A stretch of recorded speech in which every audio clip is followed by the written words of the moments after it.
Former FBI Director James Comey and his lawyers were in a federal courtroom today in Alexandria, Virginia. His defense team asked that the charges against him be dismissed, as they say their request is on the grounds that the charges are based on a, quote, vindictive and selective prosecution. Comey is facing federal charges of false statements to Congress and obstruction of justice. CBS News legal reporter Katrina Kaufman joins me now from New York City to discuss.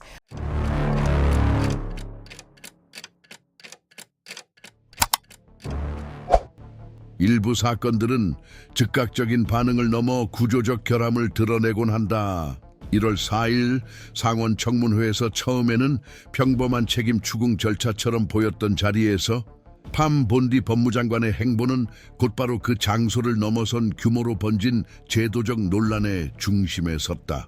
이어진 일련의 사건들은 노골적인 단절의 제스처로 특징 지어지지 않았지만 본디의 직접적인 책임하에 진행된 사건들을 평가한 연방사법기관들의 서면 진술을 통해 절차적 합법성의 가장 기본적인 기준을 위협하는 결함들이 드러났다.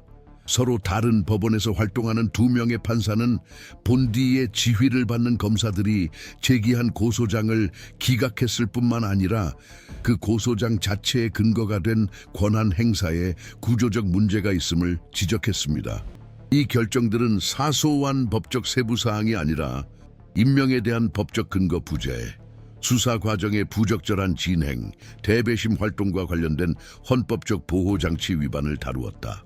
이 사건의 영향은 당시 법정 내에서 발생한 일에 국한되지 않았다. 오히려 감독기관, 의회위원회, 전문위원회로 파급되어 사법제도의 악용을 막아야 할 제도적 장벽의 경호성에 대한 의문을 제기했다. 첫 판결은 연방판사 캐머런 커리가 내렸다. 그는 도널드 트럼프 대통령의 정치적 반대자들을 기소하기 위해 본디가 임명한 임시검사 린지 할리건의 임명 유효성을 검토했다. 판사에 따르면 할리건은 연방법이 요구하는 형식적 기준을 위반한 임명으로 인해 해당 직책을 수행할 법적 권한이 없었다. 이 판단은 연쇄 효과를 일으켰다.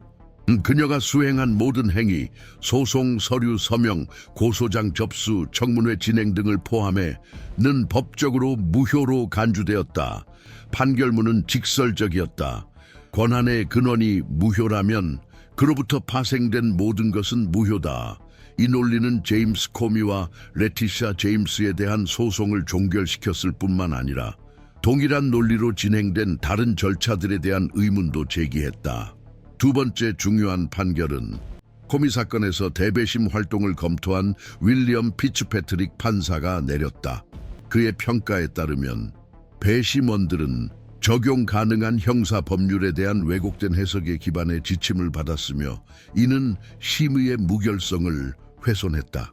판사는 또한 전문적 비밀로 보호될 가능성이 있는 자료들이 적절한 승인 없이 배심원들에게 제출되어 기본적 법적 보장을 위반했다고 지적했다. 또한 기소장 최종본에 대한 공식 승인 여부에 대한 불확실성이 제기되어 기소장이 헌법적 절차에 따라 유효하게 승인되었는지 의문을 제기했다. 이러한 요소들을 종합해 볼 때 절차적 체계가 기본 원칙을 소홀히 한 상태로 운영되었으며 이는 주변부 요원이 아닌 검찰청 고위 간부들에 의해 이루어졌다는 점을 시사한다. 지금까지 관찰된 문제들은 임명의 적법성과 절차적 의식의 정확성을 중심으로 이루어졌습니다. 그러나 법원의 증거 보존 명령이 발부된 지 며칠 후 팸 본디가 문서 상자를 들고 법원 건물을 떠나는 모습이 보안 카메라에 포착되면서 상황은 다른 차원을 맞이했습니다. 명령 발부와 자료 이동 시기의 일치로 인해 증거 인멸 의혹이 제기되었습니다. 예비조사 결과 사건 기록에 포함될 것으로 예상된 문서 일부가 이후 발견되지 않았으며 상자 이동이 보존 명령과 후속 조사 사이에 정확한 시간 간격에 이루어졌음이 밝혀졌다. 상자의 내용물에 대한 공식적인 결론은 아직 없지만 이 기록들의 연속성은 새로운 제도적 위험 요소를 추가했다. 사건과 관련된 증거가 현행 법원 명령에 반하여 시스템의 최고 권위자에 의해 직접 제거되었을 가능성이다. 미국 연방 시스템은 이러한 성격의 행위를 조사할 수 있는 메커니즘을 갖추고 있지만 법무장관의 직접적인 연루는 상황을 더욱 복잡하게 만듭니다.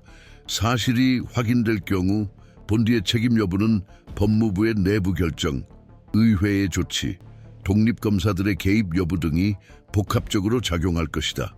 그러나 결론이 나기 전부터 정치적 제도적 영향은 이미 나타나고 있다. 이전의 고발 내용에 대한 신뢰도도 새로운 시각에서 재검토되고 있다. 이러한 고발의 근거는 당파적 논쟁이 아닌 이용 가능한 증거 전체를 검토한 연방 판사들의 기술적 의견에 기반해 의문을 받고 있다. 특정 사건 분석을 넘어 이 사건은 국가구조 내부에서 법적 통제가 상대화될 때 기관 권력의 한계에 대한 더 광범위한 논쟁을 촉발한다. 민주적 기관의 무결성을 형성하는 메커니즘을 주의 깊게 관찰하는 이들에게 이러한 사건들의 전개를 이해하는 것은 시민적 실천의 필수적인 부분이다. 본 채널은 계속해서 진정으로 중요한 전개에 대한 맥락, 정확성, 비판적 추적을 제공하기 위해 노력할 것이다. 이러한 맥락에서 분석의 초점은 개별 사건에서 벗어나 이러한 유형의 행위에 대한 장벽 역할을 해야 했던 보다 광범위한 제도적 보장 구조로 이동한다. 예를 들어 임시검사의 임명은 단순한 행정적 형식 절차가 아니다. 이는 국가 권력이 부당하게 사용되는 것을 방지하기 위해 마련된 안전장치를 포함한다. 연방법에 따르면 임시검사의 선택은 자격 요건, 최대 임기, 그리고 특정 경우에는 상원의 승인이 필요한지 여부 등 사전에 정해진 기준을 따라야 한다. 이러한 메커니즘은 바로 사법 결정에 대한 직접적인 정치적 영향력을 제한하고 기소 권한이 제도적으로 통제된 범위 내에서 행사되도록 보장하기 위해 존재한다. 이 시점부터 본디 할리건 사건은 이러한 경계가 내부적으로 우회될 때 발생하는 취약성의 실제 사례로 해석되기 시작했습니다. 이는 절차의 합법성을 원천부터 보장해야 할 구조들의 승인 또는 최소한 묵인해 이루어졌습니다. 법무부 내 예외적 임명의 최근 역사는 이 사건의 민감성을 이해하는 배경이 됩니다. 최근 몇 년간 여러 행정부는 정규 인사청문 절차를 거치지 않고 고위직을 채우기 위한 법적 대안을 모색해왔다. 이러한 관행은 일부 비상 상황에서 허용되지만 이러한 예외 조항을 반복적으로 활용하는 것이 실제로 견제와 균형 시스템이 수행해야 할 통제 기능을 무력화할 수 있다는 인식이 확산되고 있다. 이러한 인식의 확산은 커리 판사의 결정이 제도 분석가들 사이에서 이례적인 주목을 받은 이유를 이해하는 데 도움이 됩니다. 이 결정은 할리건의 행위를 무효화했을 뿐만 아니라 정치적 친분 기반 임명 자체의 논리가 향후 조치의 정당성을 훼손할 수 있음을 시사했기 때문입니다. 이 사건의 체계적 중요성을 더욱 부각시키는 또 다른 점은 대배심 심의 과정이 진행된 방식이다. 미국에서 대배심은 형사소송 전 단계의 필터 역할을 한다. 일반 시민으로 구성된 대배심의 역할은 누군가를 재판에 회부할 충분한 증거가 있는지 평가하는 것이다. 이 메커니즘은 검찰의 과잉을 방지하는 안전장치로 기능하며 그 정당성은 배심원들이 법적 정보를 얼마나 정확하게 전달받느냐에 달려있다. 피츠패트릭 판사가 배심원들이 잘못된 법적 해석에 기반해 지시를 받았다고 기록했을 때 그는 단순히 절차상의 오류를 지적한 것이 아니라 기소 제도 내 남용을 억제하는 주요 수단 중 하나의 효과성에 의문을 제기한 것이다. 이러한 우려는 새로운 것이 아니지만 정치적 파장이 큰 사건과 연관될 때 다른 차원의 의미를 갖습니다. 예를 들어 2006년 알베르토 곤잘레스 법무장관 재임 시절 정치적 이유로 연방검사들이 해고되었다는 주장이 제기되어 의회 청문회와 내부 조사가 진행되었고 이는 결국 사임과 제도 개혁으로 이어졌습니다. 현재의 사건은 성격이 다르지만 유사한 문제를 제기한다. 사법기구를 정치적 보복 수단으로 활용하는 것과 그러한 논리를 차단해야 할 제도적 필터의 약화이다. 곤잘레스 사건과 마찬가지로 향후 전개는 개별 책임 소재의 규명뿐만 아니라 시스템이 여전히 자정 메커니즘을 작동시키고 있음을 입증할 수 있는 능력에 달려있다. 기술적 관점에서 대배심 절차에서 법적 비밀로 보호되는 자료의 사용은 또 다른 중요한 요소다. 변호사 의뢰인, 비밀 유지 의무나 기타 법적 특권 위반은 사소한 실수가 아니다. 이는 절차적 공정성을 훼손하고 증거의 무효화를 초래할 수 있다. 이 주제에 관한 판례는 명확합니다. 특권 정보의 부적절한 노출이 확인되면 그 증거 책임은 국가로 이전되며 국가는 해당 자료가 배심원들의 결정에 영향을 미치지 않았음을 입증해야 합니다. 분석된 사건에서 피츠패트릭 판사는 부적절한 노출을 지적했을 뿐만 아니라 배심원들이 해당 내용에 영향을 받지 않았다는 충분한 보장이 없다고 기록했습니다. 이 사실은 시스템의 추가적인 도전을 제기합니다. 초기 재판의 공정성이 회복 불가능하게 훼손된 절차에 신뢰성을 회복해야 한다는 것입니다. 이러한 일련의 결함에 더해 문서의 물리적 소실 문제도 발생했다.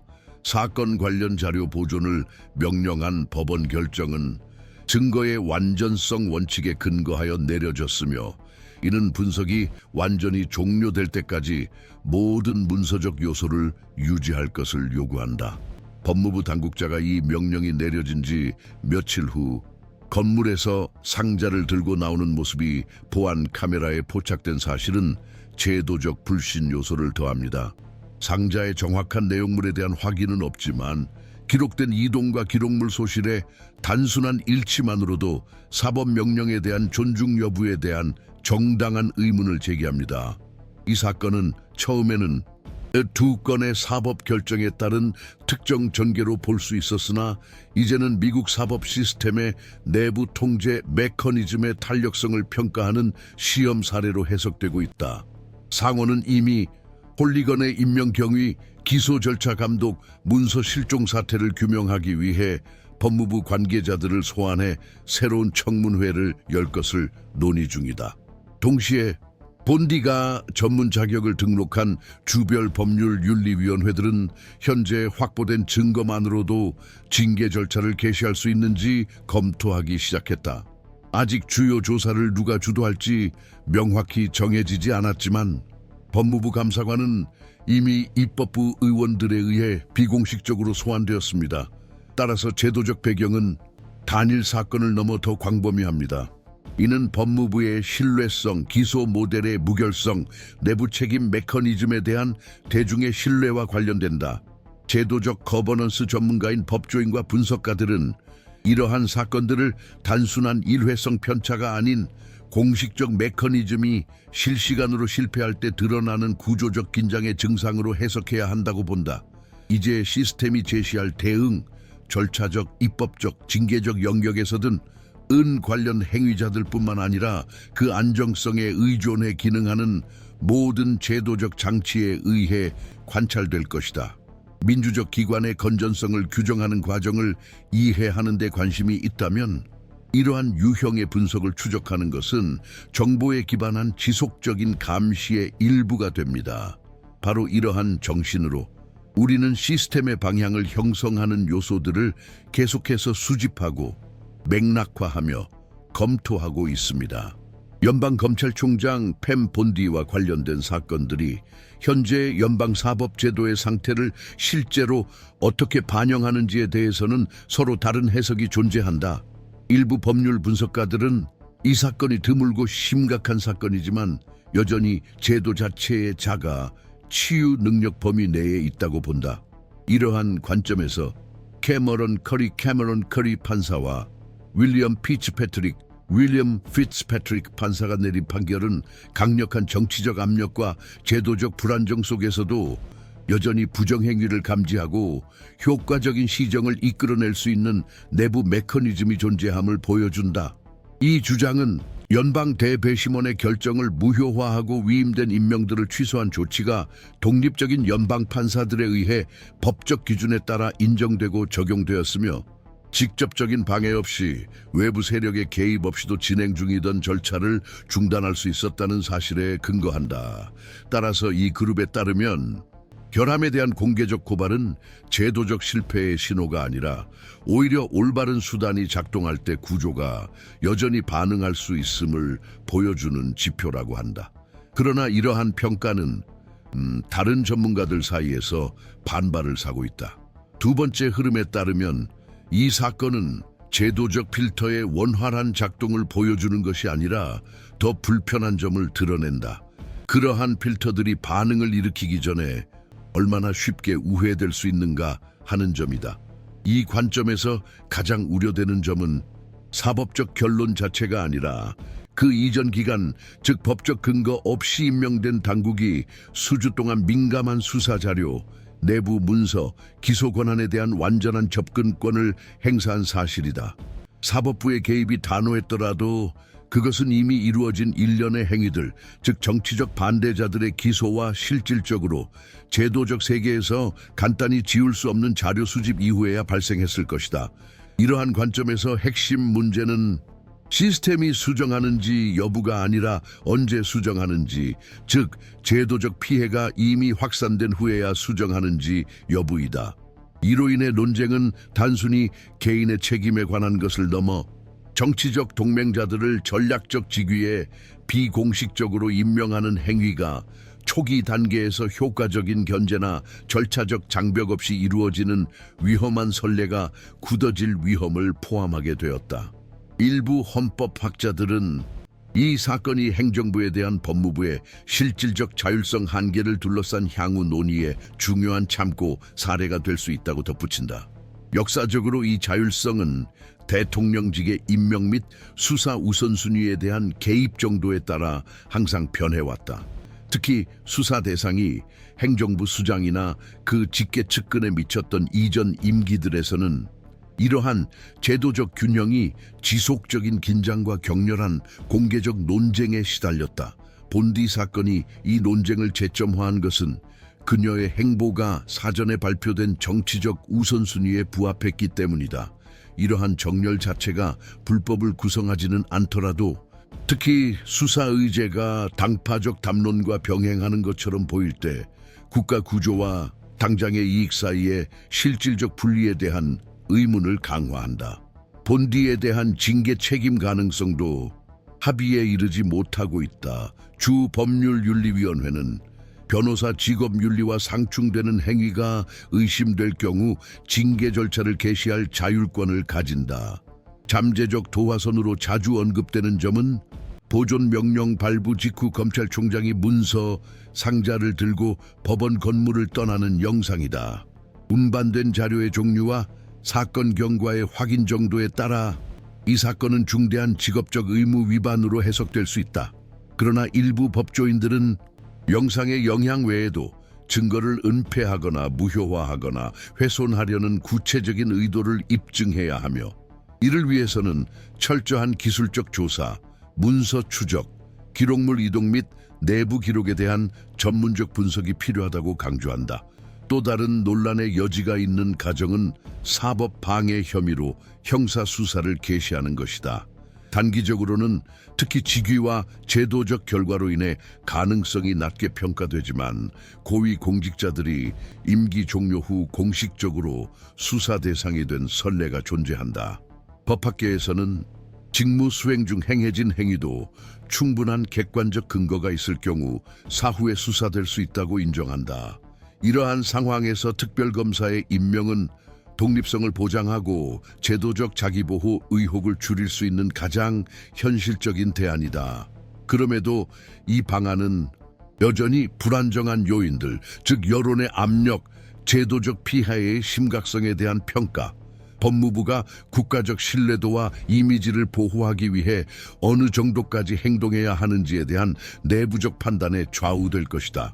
논쟁은 의회로 옮겨가 의원들이 사건의 의미에 대해 상반된 주장을 펼치기 시작했다. 야권 세력에게는 이번 사건이 특히 대통령과 직접 충돌한 인물들을 대상으로 한 선택적 탄압을 위해 시스템을 악용했다는 주장을 강화하는 근거가 된다. 전 정부 지지자들 사이에서는 다른 주장이 우세하다. 절차상의 결함은 심각하지만 수사 자체의 정당성을 자동으로 무효화하지는 않으며 기소 내용의 타당성을 훼손하지 않으면서 시정해야 할 특정 편차로 처리되어야 한다는 것이다.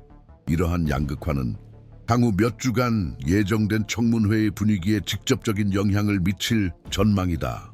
본디는 자신의 관리 방식, 논란이 된 인사 임명, 그리고 이후 무효화된 절차들을 뒷받침한 의사결정 과정에 대해 공식적인 설명을 요구받을 것이다. 더 넓은 차원에서 연방검찰청의 정치적 활용에 대한 논의가 다시 주목받고 있다. 미국 시스템이 행정부의 직접적 개입을 제한하는 메커니즘을 갖추고 있음에도 최근 사건들은 임시 임명, 내부 재편, 의제 우선순위 설정 등 간접적 경로를 통해 악용될 수 있는 취약점을 드러냈다. 이제 문제는 이러한 허점이 법적 개혁을 통해 규범적으로 해결되어 민감한 분야의 정치적 임명 여지가 축소될 것인지, 아니면 해석과 집권자의 이익에 따라 좌우되는 회색 지대로 남을 것인지다. 한편 본디에 영향해 진행된 다른 사건들의 신뢰성에 대한 재평가 움직임이 커지고 있다. 제프리 앱스타인 사건과 같은 기록 및 서류 관련 절차는 확대된 감시의 대상이 되고 있습니다. 변호인과 법원은 커리와 피츠패트릭의 판결을 선례로 삼아 증거의 유효성, 절차적 행위의 무결성, 결정적 단계에서의 증거 보존 과정의 신뢰성에 대해 이의를 제기할 수 있습니다. 이는 단순히 과거를 재검토하는 것이 아니라 법무부의 활동에 대한 제도적 신뢰의 기준을 재정의하는 일이다. 이러한 논의가 진행됨에 따라 시스템은 이중의 압박에 직면할 수 있다. 내부 권위를 유지하면서 동시에 타협된 것으로 인식되는 운영 방식이 초래한 영향을 복구하려는 시도이다. 바로 이 지점에서 산기한 해석들이 현재 상황의 복잡성을 여실히 드러냅니다. 피해의 성격에 대한 합의는 존재하지 않으며 이를 일시적이고 가역적인 문제로 볼 것인지 아니면 구조적 취약성의 신호로 볼 것인지에 대한 의견도 분분합니다. 또한 공공의 신뢰를 일관되게 회복하기 위해 어떤 조치가 충분할지에 대해서도 합의가 이루어지지 않았습니다. 지금까지 관찰되는 것은 제도적 안정성에 대한 전통적 서사를 도전하는 일련의 사건들이다. 새롭게 제출되는 소송 서류 하나하나, 소집되는 청문회 하나하나, 공식적인 입장 표명 하나하나가 논란의 범위를 확대하고 이 사건이 단순한 행정적 실수를 넘어섰다는 인식을 강화한다. 시스템은 계속 움직이며 반응하고 메커니즘을 재검토하며 스스로의 수정 능력을 시험하고 있다. 제도적 회로를 주의 깊게 관찰하고 심층적 영향이 헤드라인에 그치지 않음을 이해하는 이들에게 이러한 전개 과정을 지켜보는 것은 공공 권력 운영에 대한 비판적 분석과 감시를 지속하는 약속의 일부다. 본 채널은 맥락, 명확성, 객관성, 지속적인 해석적 엄밀성에 초점을 맞추며 이러한 관점을 제공하기 위해 최선을 다하고 있다.